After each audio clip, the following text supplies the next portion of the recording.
Hi, I'm Shekhar Chaudhary. Today is 7th of February 2022 and this is an original video and my today's topic is arrays in Java.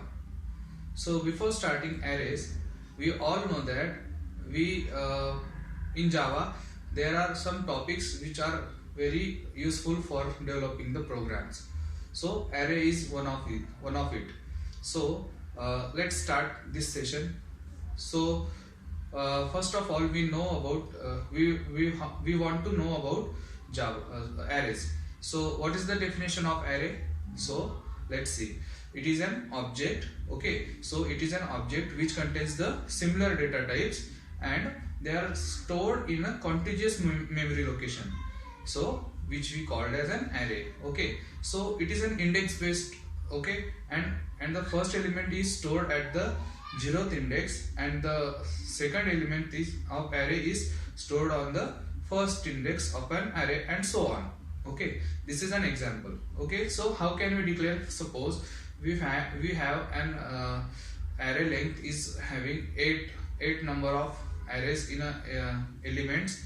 Okay, in array we have 8 elements. Okay, so in that 8 elements, the first index is considered as our 0th index. Okay, so index we can say that we will start from that position, that is index. So when you create a for loop for this, for example, for I is equals to 0. So here I is equals to 0 means what?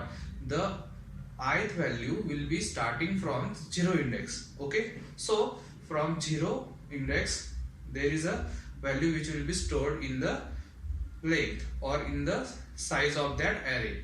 Okay, so and so on, means what if we taken 8 elements in array. So for starting element there is a 0th index, then first index, then second index, and third index, fourth index, fifth index, sixth index, and seventh index. At the 7th index, the 8th element will be present in that array. Okay, so it's all clear to you? I hope so. So moving towards next point, that is the disadvantage. So in array there is only one disadvantage. What is that? So the only disadvantage is we can store fixed size of elements in an array. Okay, means what? We can declare only fixed elements for declaring that array. So this is an disadvantage of this array. Okay, so moving toward next point, means what? There is a types. So what are the types of elements? What are the types of arrays? There is a single dimensional array and multiple dimensional array. The single dimensional array represents the using the data type and the array. Okay, so data type, and in two braces we can say that there is a single dimensional array.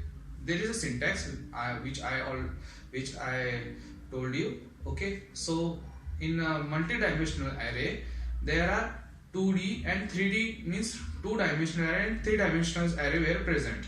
Okay, so in 2-dimensional array we can represent it that data type, then double square brackets.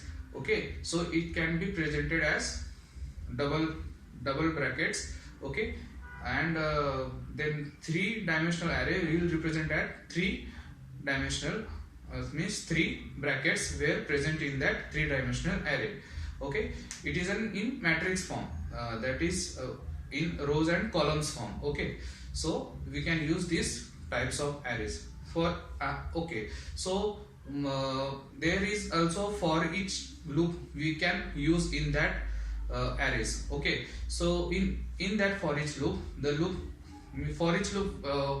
what it prints, the for each loop is used for printing the array elements one by one. Okay, printing that elements from the arrays one by one.